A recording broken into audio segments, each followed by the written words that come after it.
Welcome, my dear friends. Welcome again.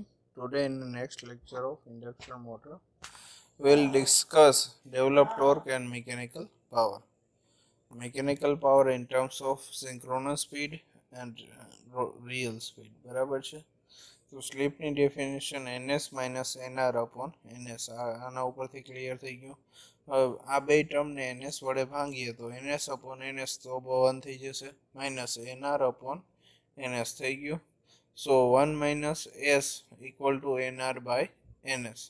Substitute into the previous equation of mechanical power. આપણને જે previous equation મળેલું છે mechanical પાવરનું, mechanical power બરાબર 3 into I square R into R R into N R upon S into NS. Mechanical પાવરનું જે equation છે એમાં મૂકતા બરાબર છે. Mechanical power related to rotor resistance and current to find the torque divide by mechanical power by speed. હવે જે આ ટોર્કનું ઇક્વેશન છે એને સ્પીડ વડે ડિવાઇડ કરેલું છે. તો 180 into R R upon 2 pi S into NS. હવે જે ઈ B R square upon R R square by A square plus X B R square અહીંયા i1ની જગ્યાએ મૂકેલો છે. બરાબર છે. i1 સ્ક્વેર બરાબર છે. મિકેનિકલ ઇક્વેશન ડેવલપ બરાબર છે. આ ઇક્વેશન શું કહે છે કે અહીંયા એઝ્યુમ કરવામાં આવેલું છે કે આઈડિયલ સ્ટેટરમાં એક પણ જાતના લોસીસ નથી. Used to generate torque and speed curve. Rotor resistance affects the developed torque and therefore rotor resistance કોને ઇફેક્ટ કરે છે? ડેવલપ્ડ પાવરને ઇફેક્ટ કરે છે. તો મોટર લોસીસ એન્ડ એફિશિયન્સી. હવે એક પ્રકારનો લોસીસનો ડાયાગ્રામ છે. તો અહીંથી આપણને mechanical power 3 phase induction electrical power આપવામાં આવે છે. સૌથી પહેલા PSCL electrical power into the motor. આ મોટર લોસીસનો એક ડાયાગ્રામ જ છે. ડાયાગ્રામ જ સમજી લેજો. મોટરમાં લોસીસ કયા પ્રકારના થઈ છે અને પાવર ફ્લો ડાયાગ્રામ કહેવાય છે. પાવર ફ્લો ડાયાગ્રામ કઈ રીતે થઈ છે, મોટરમાં કયો લોસ ક્યારે જાય છે અને એકચ્યુઅલ પાવર ઇલેક્ટ્રિકલ મિકેનિકલ ક્યારે મળે છે એના માટેનો આ ડાયાગ્રામ છે. બરાબર છે. તો અહીંયા P in electrical power 3 phase power provided to the motor. પછીનો નેક્સ્ટ લોસીસ છે PSCL. મોટરના રોટરમાં સ્ટેટર કંડક્ટર લોસીસ હશે તો એને શું કહેવામાં આવશે? PSCL. પછી મોટરમાં કોર આવેલી હોય છે એમાં જે લોસીસ થાય એને શું કહેવાય? Core losses. પછી મોટરમાં આપણે પ્રિવિયસલી જોઈ ગયા કે એર ગેપ લોસીસ થાય છે. એર ગેપ પછી જે પાર્ટ આવશે આ બે પાર્ટ સ્ટેટરના છે. Stator copper losses, core losses. પછી મિકેનિકલ એર ગેપ લોસીસ. બરાબર છે. પછીનો જે ભાગ છે એને શું કહેવાશે? Air gap losses. એર ગેપની આ સાઈડ જે આવશે એ રોટરનો ભાગ આવશે. તો રોટર કંડક્ટર લોસીસને PRCL કહેવાય છે. પછી રોટર જે ઓલવેઝ રોટેટ થતું હોય એના લીધે એમાં ફ્રિક્શન લાગશે તો એને ફ્રિક્શન એન્ડ વિન્ડેડ લોસીસ. ફ્રિક્શનના લીધે જે લોસીસ થાય એને PFW કહીએ. પછી જે રોટરના વાઇન્ડિંગ લીધે સ્ટ્રે લોસીસ લાગશે એને કહેવાશે P સ્ટ્રે. બરાબર છે. પછી જે પાવર મળશે એ રોટરના શાફ્ટને આપવામાં આવે છે. મિકેનિકલ પાવર રોટર દ્વારા મળશે. બરાબર છે. તો આ P શાફ્ટ છે મિકેનિકલ પાવર આઉટપુટ. એક મોટર કેટલા એચપીની છે રેટેડ આઉટપુટ કન્વર્ટ કરવામાં આવે છે. વોટને 746 વડે ડિવાઈડ કરવામાં આવે તો 1 એચપી એ રેટેડ એચપી મળશે. P મિકેનિકલ એટલે electrical power converted into mechanical power. બરાબર છે. આ હતો આખો રોટર પાવર ડાયાગ્રામ ઇન્ડક્શન મોટરનો. હવે power converted air gap power બરાબર PRCL by S. Total active power across the air gap is equal to PRCL. Rotor conduction losses. બરાબર છે. તો P મિકેનિકલ બરાબર P gap power into the gap into 1 minus S.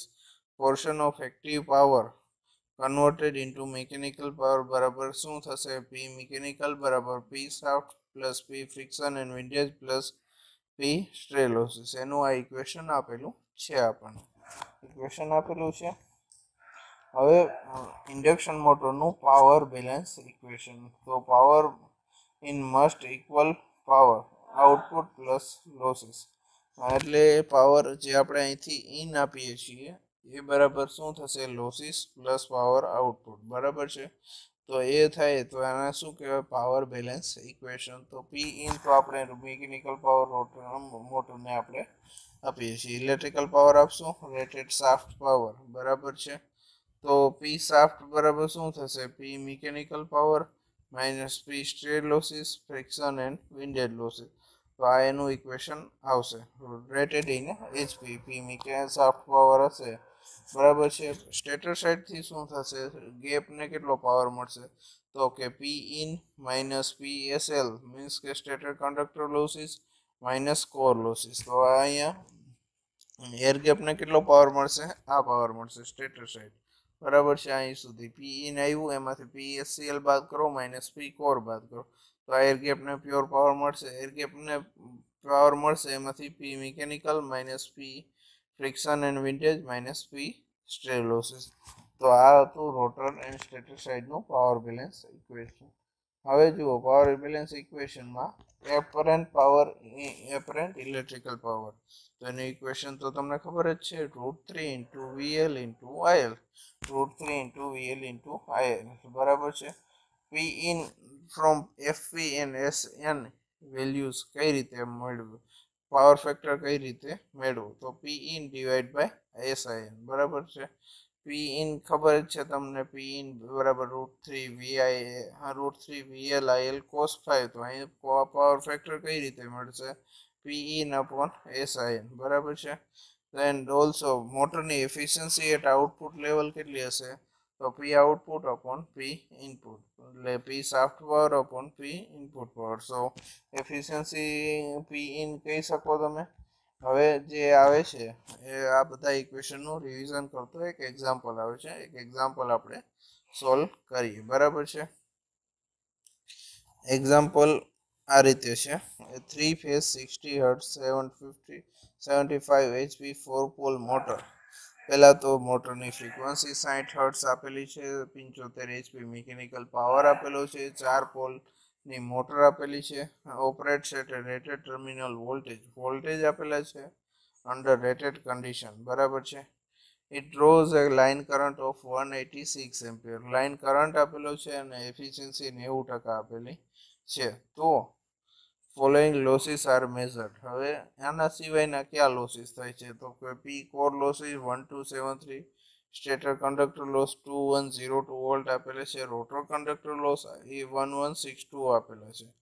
તો આપણા પહેલો target શું છે ઇનપુટ પાવર કેટલો થાય છે input power means P in ગોતવાનો છે ટોટલ લોસીસ કેટલા થાય છે એર ગેપ પાવર કેટલો થાય છે શાફ્ટ પાવર કેટલો થાય છે મોટર પાવર ફેક્ટર કેટલો થાય છે અને કમ્બાઇન્ડ મિકેનિકલ લોસીસ કેટલા થાય છે તો અહીંયા જે ટાર્ગેટ આપેલો છે ને એ આપણે હમણાં જ ઇક્વેશનમાં જોઈ ગયા છીએ તો જુઓ પાવર ફેક્ટરનું આ જોઈ ગયા છીએ ઇલેક્ટ્રિક એપરન્ટ પાવર જોઈ ગયા છીએ એફિશિયન્સી જોઈ ગયા છીએ બરાબર છે હવે આ બધું આપણે જોઈ ગયા છીએ અહીંયા પાવર બેલેન્સ ઇક્વેશનમાં દરેક પ્રકારે ના ઇક્વેશન જોયા હતા આ ઇક્વેશનની મદદથી યુઝ કરી અને આપણે એક્ઝામ્પલ ગણવાનું છે તો આપણા અલગ અલગ ટાર્ગેટ્સ આપેલા છે બરાબર છે તો જોઈએ કે સ્ટાર્ટ કઈ રીતે કરવું આ ઇક્વેશન આવે તો સૌથી પહેલા બધી વસ્તુ નોટ ડાઉન કરી લેવાની frequency mechanical power 4 pole induction motor input પાવરની ડેફિનેશન શું હોય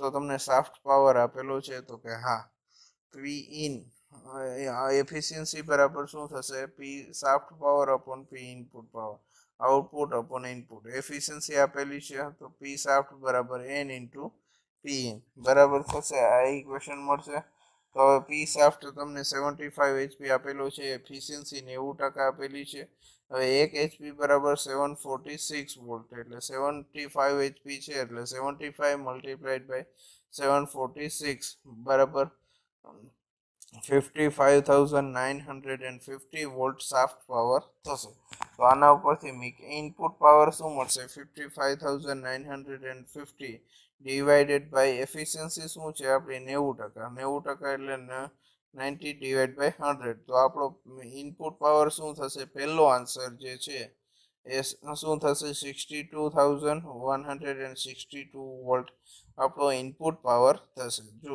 એકદમ સિમ્પલ છે મિત્રો.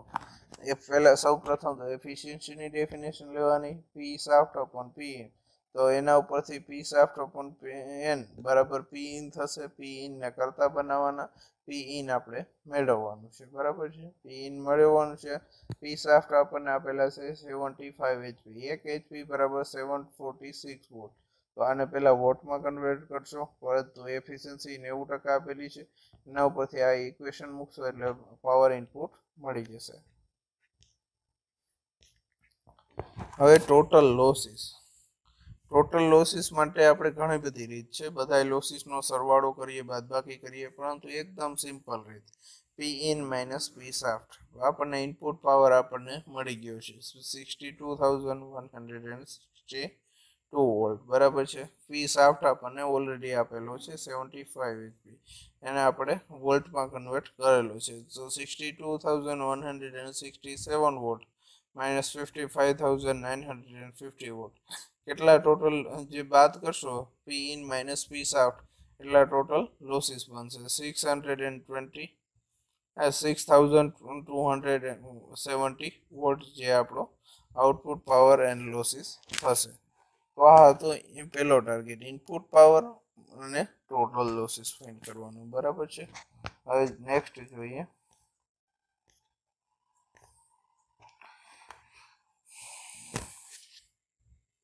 હવે સ્ટેટર કોપર લોસ આપેલા છે, કોર લોસીસ આપેલા છે. તો પી ગેપ પાવર ફાઇન્ડ કરવાનું છે. તમને અહીંથી પી ઇન પણ મળી ગયો છે. તો પી ગેપ એટલે કે P in minus PSL minus P core. અહીંથી આ પી એ ગેપ પાવર બરાબર શું થશે?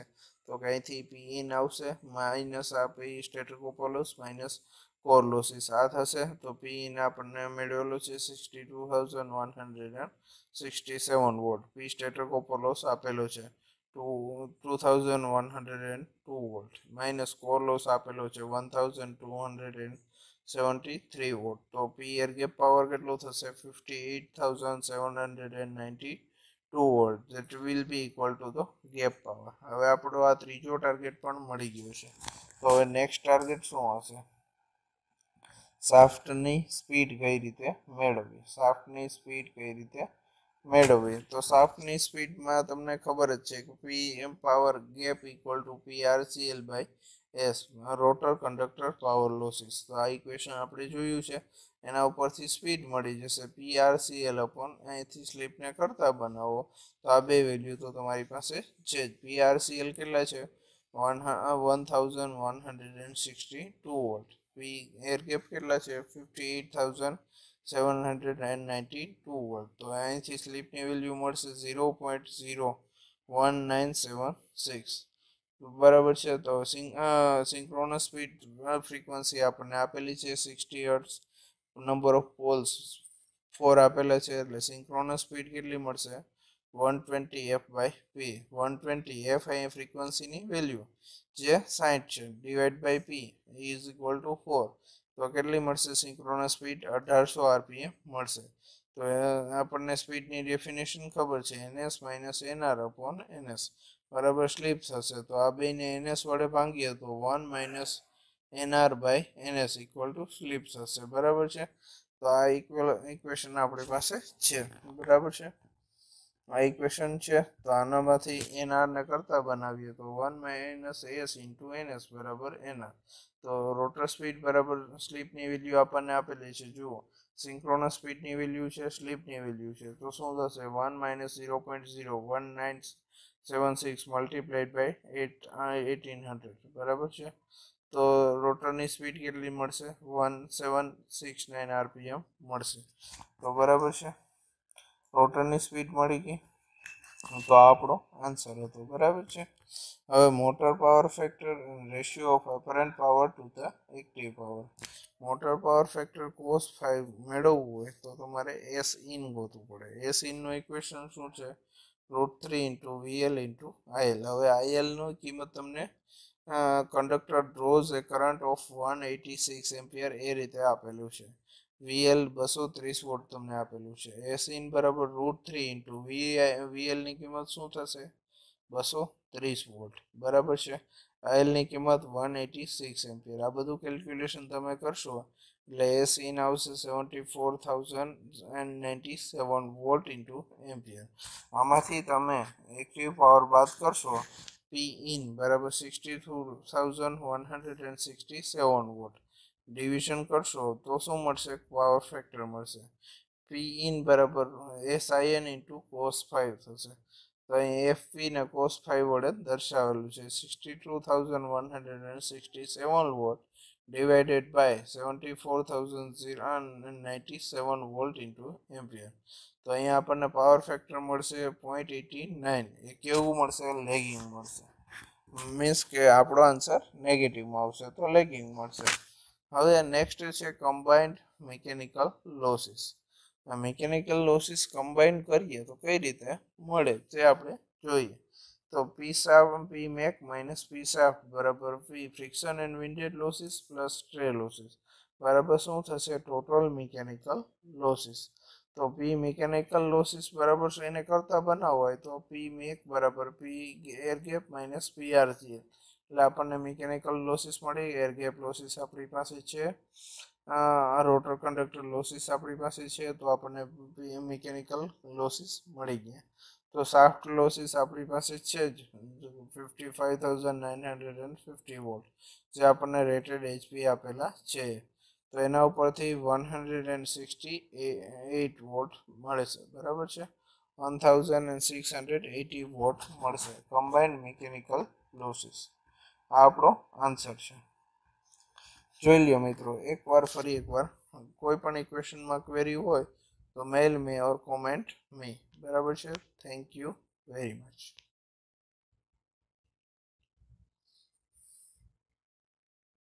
Welcome my dear friends, welcome to today's tutorial session. આજે આપણે ઇન્ડક્શન મોટરના ટ્યુટોરિયલ સેશનમાં આપનું સ્વાગત છે. બરાબર છે. એ 3 ફેઝ. હવે આપણે પ્રીવિયસલી એક એક્ઝામ્પલ જોયું, બધા ઇક્વેશન જોઈ લીધા. હવે લેન્થ વાઇઝ બધા પેરામીટર આવી જતા હોય એવો એક એક્ઝામ્પલ આપણે કરીએ. Myself Harshad Bhakar, welcome to doctor Subhash technical campus. બરાબર. If you like this video then share and subscribe to this channel. Okay, a 3-phase 230 watts 25 hp 60 Hz 4 pole induction motor. Rotor absorbs. Rotor કેટલો absorb કરે છે? 20,200 watt when supplying it unknown shaft load. Unknown shaft load આપણને shaft power unknown છે. The rotor copper losses are measured at 975 volt when supplying to this load. Rotor copper losses આપેલા છે. Friction and windage losses are known to be 250 volt. Rotor friction અને window loss આપેલા છે 250 volt. બરાબર છે. 3 phase power છે 230 volt છે, 25 HP નો power છે, 60 હર્ટ્ઝની મોટર છે, 4 પોલ વાળી મોટર છે. બરાબર છે. તો હવે આપણને ગોતવાનું શું કીધું છે? પહેલો ટાર્ગેટ શાફ્ટ સ્પીડ કેટલી હશે, એટલે રોટરની એકચ્યુઅલ સ્પીડ કેટલી હશે. બીજો છે mechanical power develop. Mechanical power કેટલો ડેવલપ થશે. ત્રીજું છે torque develop into the rotor. રોટરમાં કેટલું ટોર્ક ડેવલપ થશે. શાફ્ટ ટોર્ક કેટલું ડેવલપ થશે અને percentage of rated horse power in the motor is delivering. મોટરની ડિલિવરિંગમાં કેટલા પર્સન્ટેજ હોર્સ પાવર એચપીમાં કન્વર્ટ કરીને આપવાના છે. બરાબર છે. તો આ આપણો ટાર્ગેટ છે. નેક્સ્ટ આપણે સિમ્પલ જોઈએ તો મોટરની સ્પીડ બરાબર આપણે પી એર ગેપ બરાબર શું થશે? Rotor copper loss divided by slip. બરાબર. તો સ્લીપની વેલ્યુ શું થશે? Rotor copper loss divided by P air gap. તો રોટર કોપર લોસ આપણને આપેલા છે 975 વોલ્ટ. હવે P air gap absorb power જે આપણને કીધા હતા એ 20,200 વોટ આપેલા છે. તો અહીંથી સ્લીપની વેલ્યુ મળશે 0.0483. સ્લીપની વેલ્યુ મળશે અને સ્લીપની વેલ્યુ મળશે એટલે આપણને સિંક્રોનસ સ્પીડ મળી જાય તો આપણને એકચ્યુઅલ સ્પીડ મળશે. તો સિંક્રોનસ સ્પીડની ડેફિનેશન પ્રમાણે શું થશે? 120 f બાય પી. અહીંયા એફ એ ફ્રીક્વન્સી છે, પી એ નંબર ઓફ પોલ છે. તો 120 એફની વેલ્યુ છે 60 હર્ટ્ઝ, પી એટલે નંબર ઓફ પોલ્સ 4, એટલે વેલ્યુ આવશે 1800 આરપીએમ. બરાબર છે. તો રોટર સ્પીડની ડેફિનેશન પ્રમાણે શું થશે 1 માઇનસ એસ ઇન્ટુ ns તો 1 માઇનસ 0.0483 મલ્ટીપ્લાય બાય 1800 તો કેટલી આરપીએમ આવશે 1713 આરપીએમ આ મોટરની સ્પીડ આવશે જે એકચ્યુઅલ રોટરની સ્પીડ હશે એને શું કહેવાય મોટરની સ્પીડ સ્ક્રીનશોટ લઈ લો મિત્રો આરામથી તમે ચેક કરી શકો છો